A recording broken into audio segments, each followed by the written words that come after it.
Alors j'en arrive maintenant à ce texte de Dostoïevski dans Les démons, le passage dans lequel Chatov assiste à la naissance d'un enfant. Alors je ne vous présenterai pas cette fois-ci Chatov très rapidement. Chatov, c'est la traduction romanesque du personnage réel d'Ivanov qui a été assassiné par le groupe de Netchaïev. Et c'est Chatov qui est le porte-parole des idées de Dostoïevski. Chatov, c'est l'homme bon. Il a été pro-occidental. Progressivement, il a évolué vers des idées slavophiles, exactement comme Dostoïevski. Et donc, il va devenir suspect au groupe des terroristes.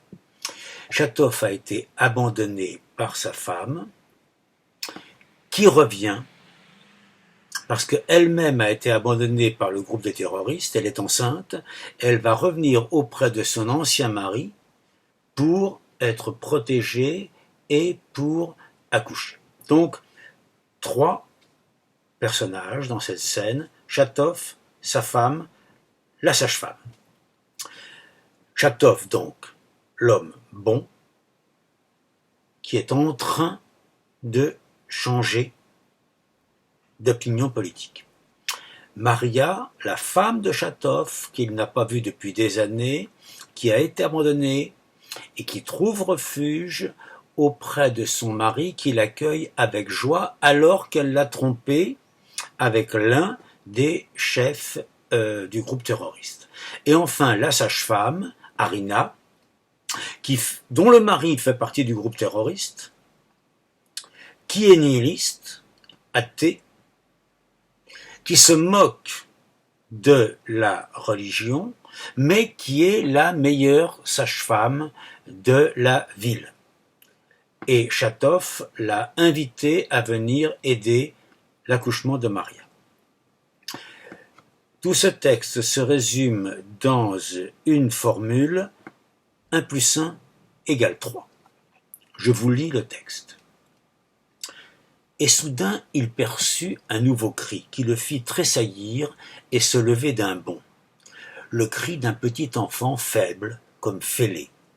Il se signa et se précipita dans la chambre. Arina tenait un petit être rouge et ridé, sans défense, pitoyable, à la merci du moindre souffle, telle une poussière, mais qui criait, et agitait ses bras et ses jambes comme s'il voulait proclamer son droit à la vie. Maria semblait évanouie. Mais au bout d'une minute, elle ouvrit les yeux et jeta à Chatov un regard étrange, un regard tout nouveau, qu'il ne pouvait pas encore comprendre et qu'il ne lui avait jamais vu auparavant. « Comme il est joli !» murmura-t-elle faiblement en souriant. « Réjouissez-vous, c'est une grande joie !» marmonna Chatov, que quelques mots de Marie au sujet de l'enfant avaient plongé dans une sorte de ravissement béat. « Une grande joie ? Qu'est-ce que vous me racontez là ?» s'écria gaiement Arina.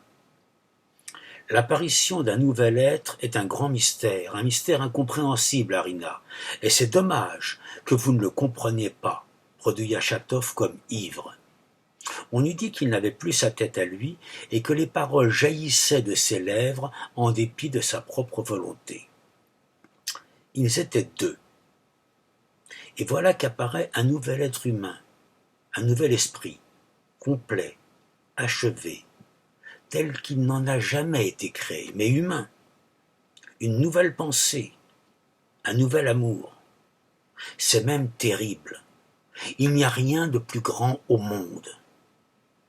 Quel flot de paroles! Il s'agit tout simplement du développement de l'organisme. Il n'y a là rien d'autre, aucun mystère. À ce compte, la moindre mouche est déjà un mystère. Mais voilà ce que je vous dirais. Il vaudrait mieux ne pas mettre au monde d'êtres inutiles. Avant de faire des enfants, commencez par changer tout, de façon qu'ils ne soient plus inutiles. Tandis que maintenant, il vous faut le porter après-demain aux enfants trouvés. Je ne le porterai pour rien au monde aux enfants trouvés, dit d'un ton ferme Chatov, les yeux à terre. Vous l'adopterez ? Il est déjà mon fils. Voilà. Texte tout à fait surprenant, à mon avis superbe, de Dostoïevski sur la naissance d'un enfant. Il y a donc deux points de vue qui s'opposent. Arina, la sage-femme, est matérialiste et socialiste. Pour elle, il n'y a pas de différence entre la mouche et l'homme. C'était exactement la thèse de Sade. Dans les deux cas, il s'agit d'un phénomène banal, naturel. On retrouve exactement la thèse aussi qu'on avait déjà vue dans le cas du crime. Ce qui compte, c'est le statut social de l'enfant. Droit de ne pas mettre au monde d'êtres inutiles. Ce qui pose quand même un problème. Qui va définir l'utile? Et pour réaliser ce droit de ne pas mettre au monde des êtres inutiles, il faut changer tout. Donc on retrouve le Palais Cristal et le roman de Tchernychevski, Que faire? Ça, c'est le premier point de vue. Second point de vue, Chatov. Pour Chatov, au contraire, la naissance d'un enfant suscite un enthousiasme. Étymologie du mot enthousiasme, théos, être saisi par le divin, rencontrer le surnaturel. L'enfant, c'est une poussière, donc un être nul dans l'infini. Une poussière, pour la tradition juive et chrétienne, ce n'est pas neutre, ça fait référence à la Bible, tu es poussière et tu retourneras à la poussière. Mais c'est une poussière qui a un droit. C'est une poussière qui a une valeur infinie. C'est un événement. C'est un futur être libre. C'est un événement qui dépasse toutes les causes naturelles. Aucun rapport entre la rencontre entre un spermatozoïde et un ovule. C'est un événement religieux. L'enfant n'est pas un produit. On ne fait pas un enfant. Et c'est ce qui fait d'ailleurs qu'un enfant n'est pas un objet appartenant à ses parents. Au contraire, ce sont des parents qui sont au service de l'enfant. Donc, 1 + 1 = 3. Avec la naissance de l'enfant, il y a apparition d'une nouvelle personne, une personne morale, la famille. Apparition d'un tout qui est plus que l'addition des membres du tout. Et c'est ce tout qui va faire sa place à l'enfant, qui va l'intégrer dans une lignée, qui va lui donner de l'amour et une identité. Thèse de Kant, un animal peut être traité sans scandale comme une marchandise, on peut acheter un chien, ça a un prix. Un être humain est une personne. Un être humain n'a pas de prix, il a une valeur infinie. C'est ce qui fait qu'on peut acheter les produits d'un homme, mais pas un homme. L'enfant n'est donc pas une production naturelle, l'enfant est une créature, une création.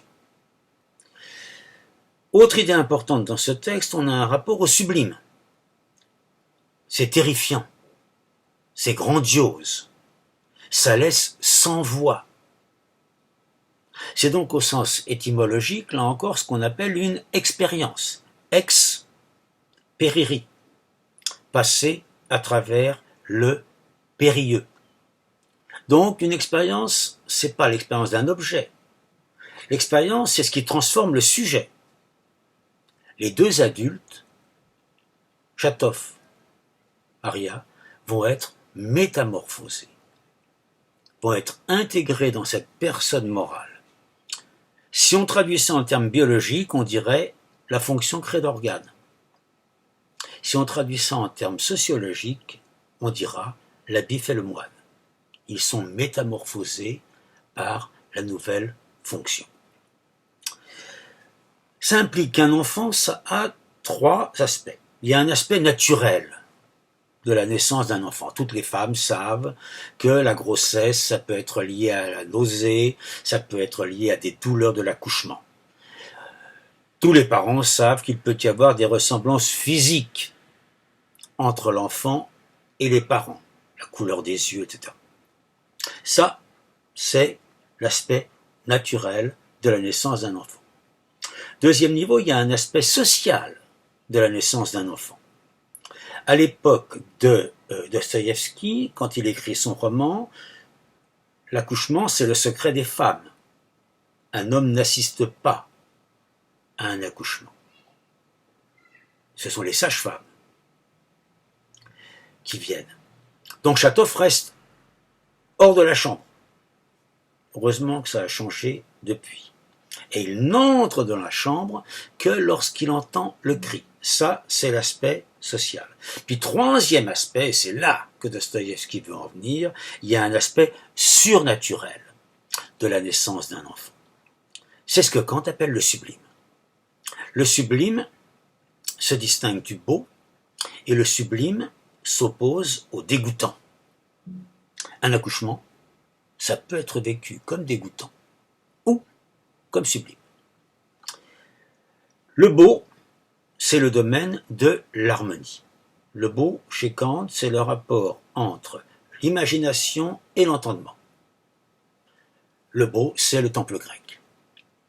Le sublime, au contraire, c'est le rapport entre la raison et l'imagination. Non pas l'entendement et l'imagination, mais la raison et l'imagination.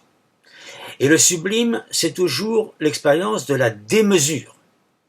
Le sublime, les exemples romantiques que l'on donne, c'est le déluge, la tempête, l'avalanche.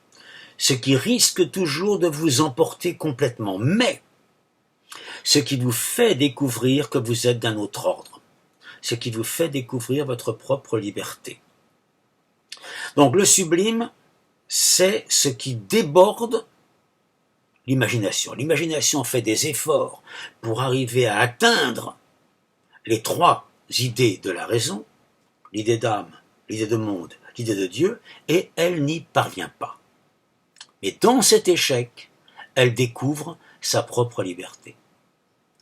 Le texte de Dostoïevski veut nous dire la naissance d'un enfant, c'est l'expérience du sublime.